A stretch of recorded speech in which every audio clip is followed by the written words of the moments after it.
अध्यक्ष महोदय और प्रिय दोस्तों, पहले तो मैं आयोजकों का बहुत धन्यवाद करता हूं कि मुझे बुलाया, यहाँ सत्कार किया, इतने अच्छे उद्गार मेरे बारे में कहे, और उनको मैं एक मुबारकबाद भी देना चाहता हूं कि एक ऐसे ख़तरनाक मोड़ पर जब हम खड़े हैं तो वो खुद को और हम सबको याद दिला रहे हैं कि एक आइडिया ऑफ इंडिया खतरे में है, और ख़तरे में है, और हमारा मकसद ये होना चाहिए कि हम उसको जमा करके रखें, हम उसको बचा के रखें, प्रिजर्व। ये दो उसके बहुत इम्पॉर्टेंट एस्पेक्ट्स हैं जो थोड़ा गहराई से सोचने की ज़रूरत है। मुचकुंद दुबे साहब ने और मेरे पहले के वक्ताओं ने इसके बहुत सारे मुद्दों पे रोशनी डाली है। मैं उसकी एक दो चीज़ों को लेना चाहूँगा कि ये आइडिया ऑफ इंडिया कहाँ से आया? क्या ये शुरुआत से है, सदियों से है? हम लोग इस धरती के लोग, ये तो जैसे वो शेर में कहा, कारवां आते रहे, देश बनता गया, पर इंडिया के जो बनने की बात है वो निश्चित रूप से एक आधुनिक मॉडर्न प्रोसेस है। इस बात से हमें इनकार नहीं करना चाहिए। पहले बादशाहतें थी, राजाशाही थी, अलग अलग प्रकार की व्यवस्थाएं थी, और उसमें से एक आइडिया ऑफ इंडिया जो निकला, उसके जो मिले जुले हमारे संस्कृति के पहलू हैं, उस पर मुचकुंद दुबे जी ने बहुत अच्छे से कहा, उस पर मैं नहीं जाऊंगा, क्योंकि हमारी मुख्य रूप से सभ्यता संस्कृति जो है वो मिली जुली है। उसमें अलग अलग चीज़ों को करना बहुत मुश्किल है। क्रिश्चियंस हैं, मुसलमान हैं, सिख हैं, बुद्ध हैं, जैन हैं, हिंदू हैं, और हिंदुओं में भी कितने प्रकार के अलग अलग सेक्ट हैं। सबके मेल जोल से ही हमारी पहचान बनी, और इस पहचान में से जब भारत के बनने की, इंडिया के बनने की प्रोसेस थोड़ा मैं आपके साथ समझना चाहता हूँ। और जैसे कि पहले मुसलमान राजा थे, हिंदू राजा थे, ये मुझे बार बार इसलिए कहना पड़ता है क्योंकि आजकल ज़्यादा हमारा फोकस इतिहास पे है कि भाई वो राजाओं ने बहुत अत्याचार किया तो उसका हमको बदला लेना है, वो हमारे मंदिर तोड़े गए तो हमको मंदिर बनाना है।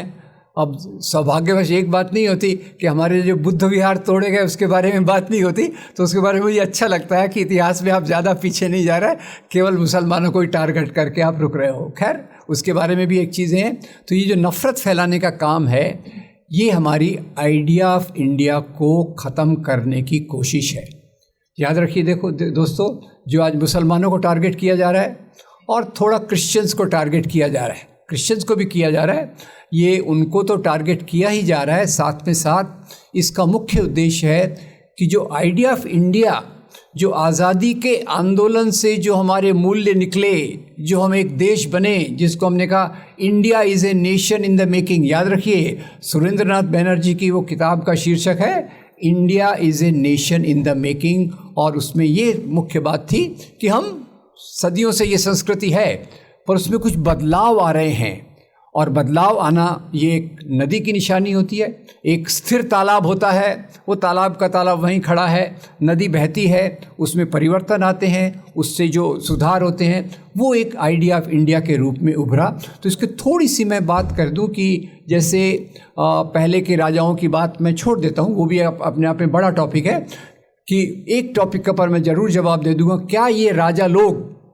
मज़हब के लिए राज्य करते थे? ये एक बात समझना ज़रूरी है, क्योंकि आजकल जैसे अभी वो आपको याद होगा, काशी विश्वनाथ के मंदिर कॉरिडोर का उद्घाटन हुआ, तो वो दिन तो आप शायद टीवी पे दिन भर बैठे रहे होंगे ना।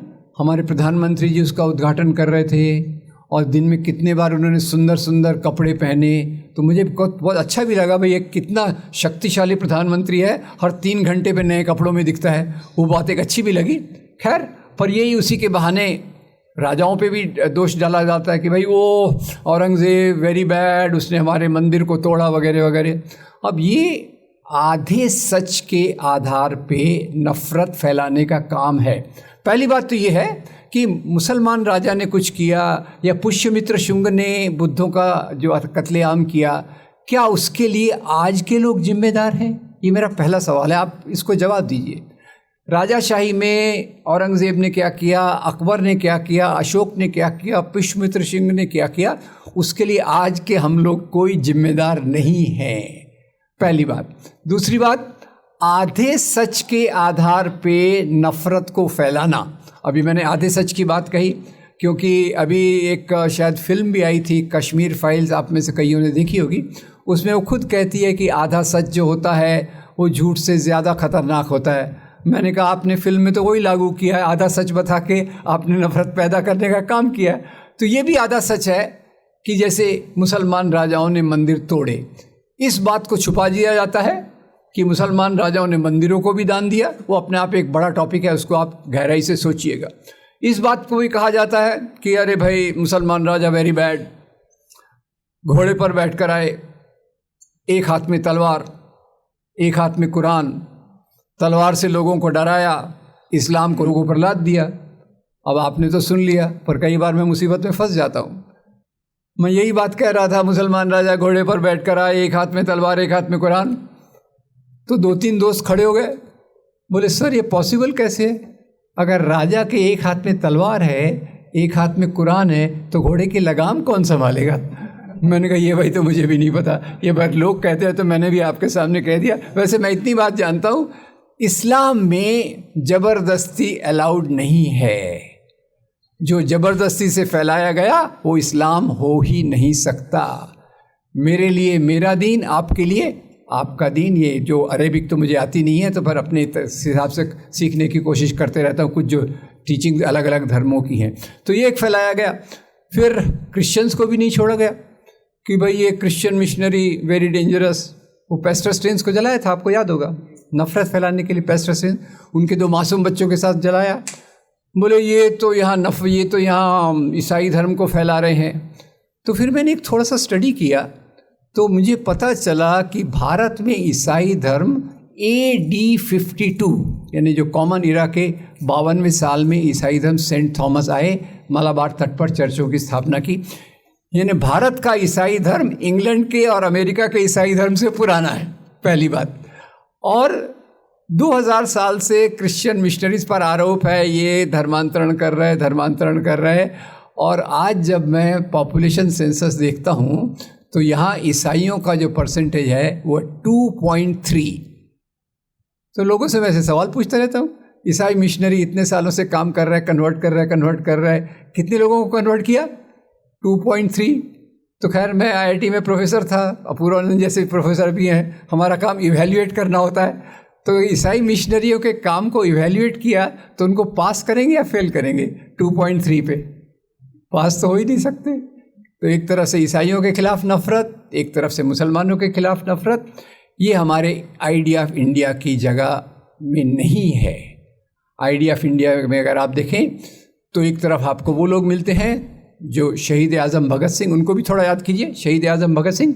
और यहाँ मैं चाहता हूँ कि आप सोचिए, मैं कुछ आपको एक एक्सरसाइज दे रहा हूँ कि एक तरफ आइडिया ऑफ इंडिया का विकास हुआ और एक तरफ मज़हब के नाम पर सियासत का विकास हुआ। आज मज़हब के नाम वाली सियासत आइडिया ऑफ इंडिया के ऊपर आक्रमण कर रही है। आज का अगर लुब्बो लुबाब ये है, उस पर मैं आता हूँ क्या किया जाए, पर थोड़ा ख्याल कीजिए। मैं एक्सरसाइज ये है कि एक तरफ वो लोग जो आइडिया ऑफ इंडिया की तरफ हैं और दूसरी तरफ वो लोग जो मज़हब के नाम की सियासत करना चाहते हैं। ये भी बता दूं कि इधर के जो लोग हैं, इधर के लोग नए बनते समाज में से आए, modern industry, modern education, modern legal system, modern judiciary etcetera etcetera, उधर से ये लोग आए। और ये जो पुराने राजा नवाब ज़मींदार जागीरदार थे, इनमें से मज़हब की नाम की सियासत करने वाले आए। शुरू में इनमें केवल राजा थे, नवाब थे, ज़मींदार थे, जागीरदार थे। बाद में आकर कुछ शिक्षित लोग, कुछ बड़े संभ्रांत लोग और कुछ मिडिल क्लास लोग जुड़ गए। तो एक्सरसाइज ये है, इधर आइडिया ऑफ इंडिया वाले 3 मैं रिप्रेजेंटेटिव नाम आपके सामने ले रहा हूँ, और ख़ास में से आप में से जो नौजवान हैं या खुद को नौजवान समझते हैं वो इसका जवाब देने की कोशिश करेंगे। मैं कुछ नाम ले रहा हूँ, आप उन लोगों के संगठन का नाम बताइएगा। आइडिया ऑफ इंडिया नंबर 1 शहीद आज़म भगत सिंह। संगठन का नाम किसी को याद है? वेरी गुड, आपके लिए मैं ताली बजाता हूँ, दूसरे नहीं बजाएं तो जाने दीजिए, ठीक है, वेरी गुड। दूसरे भीमराव बाबा साहब अम्बेडकर, उन्होंने तो बहुत सारे संगठन बनाए, आप कंफ्यूज होंगे, पर आखिर में उन्होंने एक संगठन की रूपरेखा रखी जिसके बहुत सारे टुकड़े अभी भी मौजूद हैं, रिपब्लिकन पार्टी ऑफ इंडिया। और तीसरा नाम गेस कीजिए, मैं किसी पार्टी से बिलोंग नहीं करता, पर वो नाम आपको गेस करना पड़ेगा, और उसमें एक के बदले 4 नाम ले रहा हूं। मौलाना अबुल कलाम आज़ाद, एनी बेसेंट, सरदार बलदेव सिंह और मोहनदास करमचंद गांधी। नाम? अरे आप जवाब तो दे रहे पर बड़ा कंजूसी से दे रहे, पूरा बोलिए। क्या? Indian national Congress. नाम ख्याल कर लीजिए, मुझे ये मत बोलिए विलियम शेक्सपियर बोलते हैं नाम में क्या रखा है, वो मुझे मत बताइए। ये तीनों नाम हो गए, नौजवान भारत सभा, रिपब्लिकन पार्टी ऑफ इंडिया, भारतीय राष्ट्रीय कांग्रेस। अब इधर देखिए, इधर पहले व्यक्ति का नाम है मोहम्मद अली जिन्ना, पार्टी का नाम, वेरी गुड।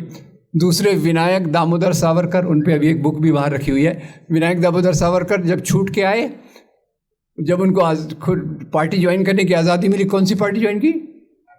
हिंदू महासभा, मुस्लिम लीग, हिंदू महासभा। मुस्लिम लीग को क्या चाहिए था? मुस्लिम राष्ट्र। हिंदू महासभा को हिंदू राष्ट्र। और इसी हिंदू राष्ट्र को लेकर एक और संगठन बना 1925 में। अरे आप तो पहले जवाब दिया, नहीं तो मैं आपको हिंट देने वाला था। जो पहले हाफ पैंट पहनते थे आजकल फुल पैंट पहनते हैं। Very good, thank you. चलिए तो इधर देखिए, मुस्लिम लीग, हिंदू महासभा, हिंदू राष्ट्र के लिए आरएसएस। इधर देखिए, नौजवान भारत सभा, रिपब्लिकन पार्टी ऑफ इंडिया, भारतीय राष्ट्रीय कांग्रेस। और इन दो के मूल्यों में फर्क समझना हो तो 2 व्यक्तियों को आपके सामने रख देता हूं। इधर से मैं रखता हूं डॉक्टर भीमराव बाबा साहब अम्बेडकर को, इधर से मैं रखता हूं के सुदर्शन। शायद आपने नाम नहीं सुना होगा, सुना तो अच्छी बात है, नहीं सुना तो और अच्छी बात है।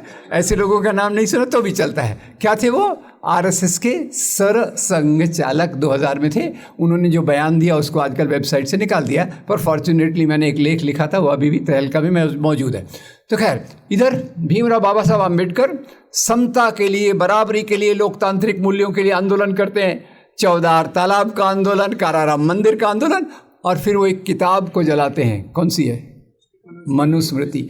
मनुस्मृति को जलाते समय बाबा साहब ने सोचा होगा, मनुस्मृति में शूद्र और स्त्रियों की गुलामी के कानून दिए हैं, राइट रॉन्ग, ये कानून मुझे मंजूर नहीं है, इसलिए मैं इस किताब को जला रहा हूं। और वही बाबा साहब जाकर बाद में भारतीय संविधान की ड्राफ्टिंग कमेटी के अध्यक्ष बने। और भारतीय संविधान हमको क्या देता है? स्वतंत्रता, समता, बंधुता। याद रखिए, समता को, एक शब्द को याद रखिए, ठीक है। तो ये 3 मूल्य इधर से आ गए। और इधर के व्यक्ति के सुदर्शन, जिन आप कुछ लोग जानते हैं, 2000 में वो सरसंघ चालक बने। उन्होंने कहा भारतीय संविधान विदेशी मूल्यों पे बना है।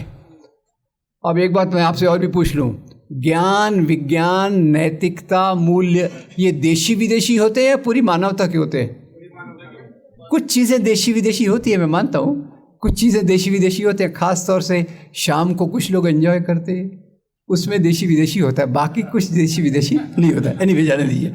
खैर, तो वो बोले ये विदेशी मूल्य है, इनको फेंक दो और एक ऐसा संविधान लाओ जो भारतीय धर्म ग्रंथों के आधार पे बना हो। तो कौन से ग्रंथ की तरफ उनका इशारा है? इधर बात कर रहे हैं ऊंच नीच के मूल्यों को समाप्त करो, बराबरी के मूल्यों को लाओ, और इधर बात कर रहे हैं बराबरी के मूल्यों को समाप्त करो, ऊंच नीच के मूल्यों को लाओ। खैर, ये आइडिया ऑफ इंडिया है, और ये वो राजनीति है जो आइडिया ऑफ इंडिया पर आज हमला कर रही है। अब इसका 2 और उदाहरण देता हूँ। एक थोड़ा मैं एक रोल प्ले करता हूँ। मैं एक जर्नलिस्ट, पत्रकार बन जाता हूँ आज से 60 साल पहले, और मैं 2 लोगों का इंटरव्यू लेता हूँ। पहला इंटरव्यू मैं लेता हूँ मौलाना अबुल कलाम आज़ाद का। मैं मौलाना साहब के पास जाता हूँ, मैं पूछता हूँ, मौलाना साहब आप तो इतने अच्छे मुसलमान हैं, आपने कुरान का तर्जुमा भी किया है, तो आप मुस्लिम लीग क्यों नहीं ज्वाइन करते? आप पाकिस्तान की मांग का समर्थन क्यों नहीं करते? तो मौलाना साहब मुझे कहते हैं, बरखुरदार, मेरा इस्लाम तो इंसान से इंसान को जोड़ने की बात करता है, और ये मुस्लिम लीग बंटवारे की बात करती है, इसलिए मैं इसके साथ नहीं जा सकता। फिर मैं जाता हूँ भारत के राष्ट्रपिता महात्मा गांधी के पास। उनको पहले पूछता हूँ, बापू आप हिंदू हैं कि नहीं? वो मेरे पे नाराज हो जाते हैं, बोलते हैं मैं तो हिंदू हूं, पर आगे कहते हैं मैं एक हिंदू हूं, अपने धर्म के लिए मैं अपनी जान तक दे सकता हूं। मैं रुक गया। वो क्या कह रहे हैं? मैं जान तक दे सकता हूं। और आज क्या हो रहा है? धर्म के नाम पर जान ले रहे हैं। ठीक है, मैं एक हिंदू हूं, मैं अपने धर्म के लिए अपनी जान तक दे सकता हूं, पर वो मेरा निजी मामला है।